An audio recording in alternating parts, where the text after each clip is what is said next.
Well, they shouldn't be doing it, but I've left notification. Anything ever happens, we're going to blow the whole country is going to get blown up.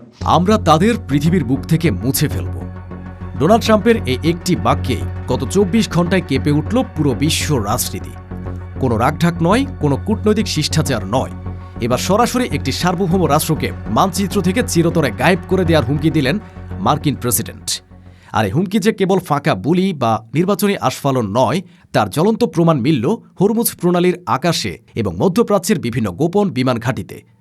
আমেরিকার P-8 Poseidon maritime patrol বিমানগুলো এখন সাগরের প্রতিটি ইঞ্চি scan করছে, যেন জলের নিচে লুকিয়ে থাকা কোনো বিপদের গন্ধ খুঁজছে তারা।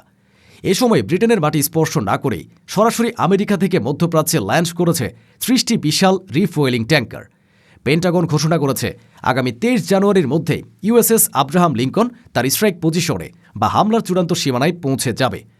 ইসরায়েলি ডিফেন্স এস্টাবলিশমেন্ট বা প্রতিরক্ষা বিভাগ এখন তাদের হোম ফ্রন্ট প্রস্তুত করছে, কারণ তারাও জানে ট্রাম্পের এই ডিসাইসিভ বা চূড়ান্ত আঘাতের পর মধ্যপ্রাচ্য আর আগের মতো থাকবে না, বরং তা এক জ্বলন্ত অগ্নিকুণ্ডে পরিণত হবে।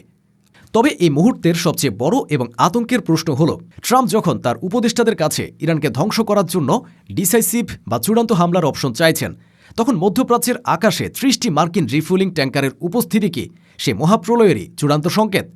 23 জানুয়ারি USS Abraham Lincoln strike range বা হামলার সীমানায় পৌঁছানোর পরকে ট্রাম্প সেই লাল বোতামে চাপ দেবেন, যা ইরানকে মানচিত্র থেকে মুছে ফেলার হুমকি বাস্তবায়নে ব্যবহার করা হবে।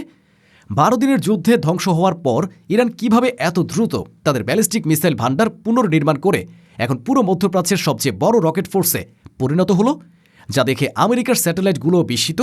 ইসরায়েলি মিডিয়া হারেজ যখন বলছে তারা আমেরিকার হামলার অপেক্ষায় হোম ফ্রন্ট রেডি করছে, তখন ইরান কি সত্যি ইসরায়েলের উপর তাদের কাউন্টডাউন বা উল্টো গণনা শুরু করে দিয়েছে? এবং সব শেষে আমেরিকার এই বিশাল সমরাস্ত্র সমাবেশ কি কেবল ভয় দেখানোর জন্য, নাকি পেন্টাগন এবার সত্যি এমন এক যুদ্ধের প্রস্তুতি নিচ্ছে যা বিশ্ব আগে কখনো দেখেনি এবং যার পরিণতি হতে পারে তৃতীয় বিশ্বযুদ্ধ? এই প্রশ্নের উত্তর খুঁজতে হলে আমাদের তাকাতে হবে পেন্টাগনের নজিরবিহীন সামরিক প্রস্তুতির দিকে। গত কয়েকদিনে আমেরিকা যে গতিতে মধ্যপ্রাচ্যে সৈন্য এবং সরঞ্জাম পাঠিয়েছে, তার সাধারণ কোনো মহড়ার অংশ হতে পারে না। চ্যানেল 13 এবং অন্যান্য গোয়েন্দা সূত্র নিশ্চিত করেছে যে গত 5 দিনে আমেরিকা থেকে মোট 29টি C-17 গ্লোবমাস্টার কার্গো বিমান এবং 12টি রিফুয়েলিং ট্যাঙ্কার সরাসরি জর্ডান এবং কাতার সহ মধ্যপ্রাচ্যের বিভিন্ন ঘাঁটিতে অবতরণ করেছে।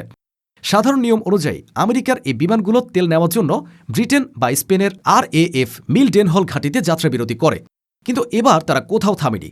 এই ননস্টপ ফ্লাইট বা বিরতিহীন উড্ডয়ন প্রমাণ করে যে ট্রাম্প প্রশাসনের হাতে সময় নেই। তারা 23 জানুয়ারি ডেডলাইনের আগেই সব প্রস্তুত রাখতে চাইছে। বর্তমানে মধ্যপ্রাচ্যের আকাশে 30টিরও বেশি রিফুয়েলিং ট্যাঙ্কার ওড়ার জন্য প্রস্তুত, যার একমাত্র কাজ হল আকাশে থাকা অবস্থায় যুদ্ধ বিমানগুলোকে তেল সরবরাহ করা, যাতে তারা মাটিতে না নেমেই ইরানের গভীরে গিয়ে হামলা চালিয়ে আবার ফিরে আসতে পারে। এটি কোনো প্রতিরক্ষামূলক ব্যবস্থা নয়, এটি শতভাগ আক্রমণাত্মক বা অফেন্সিভ প্রস্তুতির লক্ষণ। অন্যদিকে হোয়াইট হাউসের অন্দরমহলে চলছে আরেক নাটক। ওয়াল স্ট্রিট জার্নাল তাদের এক্সক্লুসিভ রিপোর্টে জানিয়েছে প্রেসিডেন্ট ট্রাম্প তার শীর্ষ সামরিক উপদেষ্টাদের উপর প্রচণ্ড চাপ সৃষ্টি করেছেন। তিনি বারবার একটি শব্দের উপর জোর দিচ্ছেন, ডিসাইসিভ বা সিদ্ধান্তমূলক। তিনি এমন কোনো হামলা চান না যা ইরানকে শুধু আহত করবে, তিনি চান এমন এক আঘাত যা ইরানের বর্তমান সরকারকে ক্ষমতা থেকে উৎখাত করবে এবং তাদের IRGC-র সাইটগুলোকে মাটির সাথে মিশিয়ে দেবে। ট্রাম্পের এই অস্থিরতার পেছনের একটি বড় কারণ হল গত সপ্তাহের ঘটনা। গত সপ্তাহে আমেরিকা ইরানে হামলা চালানোর পরিকল্পনা করেছিল, কিন্তু শেষ মুহূর্তে তা স্থগিত করা হয়, কারণ পেন্টাগন ট্রাম্পকে জানিয়েছিল ইরানের পাল্টা হামলা ঠেকানোর মতো পর্যাপ্ত আকাশ প্রতিরক্ষা ব্যবস্থা বা এয়ার ডিফেন্স অ্যাসেট তখন মধ্যপ্রাচ্যে ছিল না। সেই ঘাটতি পূরণ করতেই এখন তড়িঘড়ি করে থার্ড এবং পেট্রিয়ট মিসাইল ব্যাটারি গালফ দেশগুলোতে মোতায়েন করা হয়েছে। ট্রাম্প এবার নিশ্চিত হতে চান যে তিনি যখন আঘাত করবেন তখন যেন ইরানের পাল্টা আঘাত আমেরিকার ঘাঁটিতে পৌঁছাতে না পারে। তবে যুদ্ধের এই সমীকরণে সবচেয়ে বড় চমকটি অপেক্ষা করছে ইরানের মাটিতে। আমেরিকা বা ইসরায়েল হয়তো ভেবেছিল গত 12 দিনের যুদ্ধে ইরানের যে ক্ষতি হয়েছে তা পুষিয়ে উঠতে তেহরানের বছর লেগে যাবে, কিন্তু নতুন স্যাটেলাইট ইমেজ এবং গোয়েন্দা রিপোর্টে এক ভিন্ন কথা বলছে। প্রেরাম নোভারাম নামের গোয়েন্দা সংস্থার বিশ্লেষণ অনুযায়ী ইরান গত কয়েক মাসে অবিশ্বাস্য গতিতে তাদের ব্যালিস্টিক মিসাইল সক্ষমতা পুনর্নির্মাণ করেছে। তারা এখন আর দুর্বল নয়, বরং এই মুহূর্তে ইরানের রকেট ফোর্স বা মিসাইল বাহিনী পুরো মধ্যপ্রাচ্যের সবচেয়ে বড় এবং শক্তিশালী বাহিনীতে পরিণত হয়েছে। ইরানের কাছে এখন এমন সব মিসাইল আছে যা কেবল ইসরায়েল নয়, পুরো অঞ্চলে ছড়িয়ে থাকা মার্কিন ঘাঁটিগুলোকেও মুহূর্তের মধ্যে ধুলোয় মিশিয়ে দিতে পারে। ইরান স্পষ্ট ভাষায় সতর্ক করে দিয়েছে, যদি আমেরিকা এবার হামলা চালায় তবে তাদের জবাব হবে 12 দিনের যুদ্ধের চেয়েও অনেক বেশি ভয়াবহ এবং বিধ্বংসী। ইরানের এই পুনরুত্থান এবং ট্রাম্পের আল্টিমেটাম, এ দুইয়ের মাঝে পিষ্ট হচ্ছে ইসরায়েল। ইসরায়েলি মিডিয়া হারেজ জানিয়েছে, তাদের প্রতিরক্ষা বিভাগ বা ডিফেন্স এস্টাবলিশমেন্ট আমেরিকার আসন্ন হামলার সম্ভাবনাকে অত্যন্ত গুরুত্বের সঙ্গে নিচ্ছে। তেল আবিব জানে, আমেরিকা যখন ইরানে হামলা চালাবে তখন ইরান বসে থাকবে না। তারা হয়তো সরাসরি আমেরিকায় হামলা করতে পারবে না, কিন্তু তাদের হাজার হাজার মিসাইল ধেয়ে আসবে ইসরায়েলের দিকে। যদিও গোয়েন্দা তথ্য বলছে হিজবুল্লাহ এখনই বড় কোনো সংঘাতে জড়াতে চাইছে না, কিন্তু ইরান যদি নির্দেশ দেয় তবে লেবানন সীমান্ত থেকে আগুনের বৃষ্টি নামতে পারে। তাই নেতানিয়াহু আগামীকালই জরুরি নিরাপত্তা বৈঠক ডেকেছেন এবং আগামী 3 সপ্তাহের মধ্যে তিনি ওয়াশিংটনে গিয়ে ট্রাম্পের সাথে দেখা করবেন। ইসরায়েলের হোম ফ্রন্ট কমান্ড সাধারণ নাগরিকদের বাংকার এবং আশ্রয় কেন্দ্র প্রস্তুত রাখার নির্দেশ দিচ্ছে, যা প্রমাণ করে পরিস্থিতি কতটা গুরুতর। সময়ের কাঁটা এখন টিক টিক করছে 23 জানুয়ারির দিকে। পেন্টাগন নিশ্চিত করেছে, USS Abraham Lincoln career strike group, যা 12 দিনের যুদ্ধে ইসরায়েলকে রক্ষা করেছিল, তা এই তারিখের মধ্যেই মধ্যপ্রাচ্যের স্ট্রাইক জোনে প্রবেশ করবে। গতবার আমেরিকা হামলা পিছিয়েছিল নিজেদের প্রস্তুতির অভাবে, কিন্তু এবার ইউএসএস লিঙ্কন এবং 30টি ট্যাঙ্কারের উপস্থিতি সেই অভাব পূরণ করে দিয়েছে। ট্রাম্পের হাতে এখন সেই ডিসাইসিভ অপশন বা চূড়ান্ত হামলার চাবিকাঠি চলে এসেছে, যা তিনি চাইছিলেন। সাইপ্রাসে আমেরিকান ফাইটার জেট এবং গালফ দেশগুলোতে আকাশ প্রতিরক্ষা ব্যবস্থার প্রাচীর তোলার পর আমেরিকা এখন মনে করছে তারা যুদ্ধের জন্য তৈরি। কিন্তু প্রশ্ন হলো, ট্রাম্প কি জানেন তিনি কোন আগুনের গোলায় হাত দিতে যাচ্ছেন?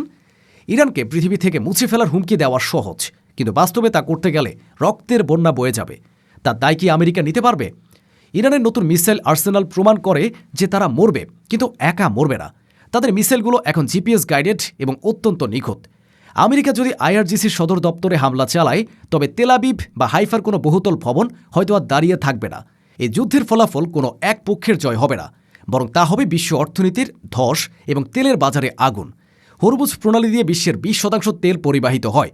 যুদ্ধের প্রথম দিনেই ইরান যদি সেই পথ বন্ধ করে দেয় তবে ব্যারেল প্রতি তেলের দাম $300 ছাড়িয়ে যাবে, যা আমেরিকার অর্থনীতিকেও বড় ধাক্কা দেবে। এই মুহূর্তে মধ্যপ্রাচ্য দাঁড়িয়ে আছে এক সুতোর উপর। একদিকে ডোনাল্ড ট্রাম্পের ইগো এবং তার সর্বোচ্চ চাপ প্রয়োগের নীতি, অন্যদিকে ইরানের অস্তিত্ব রক্ষার লড়াই এবং তাদের নতুন সামরিক শক্তি। 30টি রিফুয়েলিং ট্যাঙ্কার মধ্যপ্রাচ্যের আকাশে চক্কর দিচ্ছে, যারা শকুনের দল অপেক্ষা করছে নিচে পড়ার লাশের জন্য।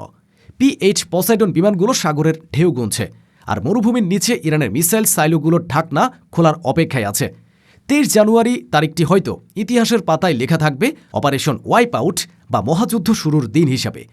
উপসংহারে বলা যায়, পরিস্থিতি এখন নিয়ন্ত্রণের বাইরে চলে যাওয়ার উপক্রম। ট্রাম্পের মুছে ফেলার হুমকি এবং পেন্টাগনের এই বিশাল আয়োজন প্রমাণ করে আমেরিকা এবার ব্লাফ বা ভাওতাবাজি করছে না, তারা সত্যি এক বড় কিছু করার পরিকল্পনা করছে। কিন্তু ইরান বুঝিয়ে দিয়েছে তারা 12 দিনের যুদ্ধের ছাই থেকে ফিনিক্স পাখির মতো জেগে উঠেছে। আগামী কয়েকদিন বা কয়েক সপ্তাহ হবে বিশ্বের জন্য শ্বাসরুদ্ধকর। ট্রাম্পের জেদ এবং ইরানের বারুদ, এই দুইয়ের সংঘর্ষে মধ্যপ্রাচ্য জ্বলবে নাকি আমেরিকা নিজেই সেই আগুনে হাত পুড়িয়ে ফিরে আসবে, তা দেখার অপেক্ষায় এখন পুরো বিশ্ব। কাউন্টডাউন শুরু হয়ে গেছে, আর সেই ঘড়ির কাঁটা 23 জানুয়ারির দিকে দ্রুত এগিয়ে চলেছে।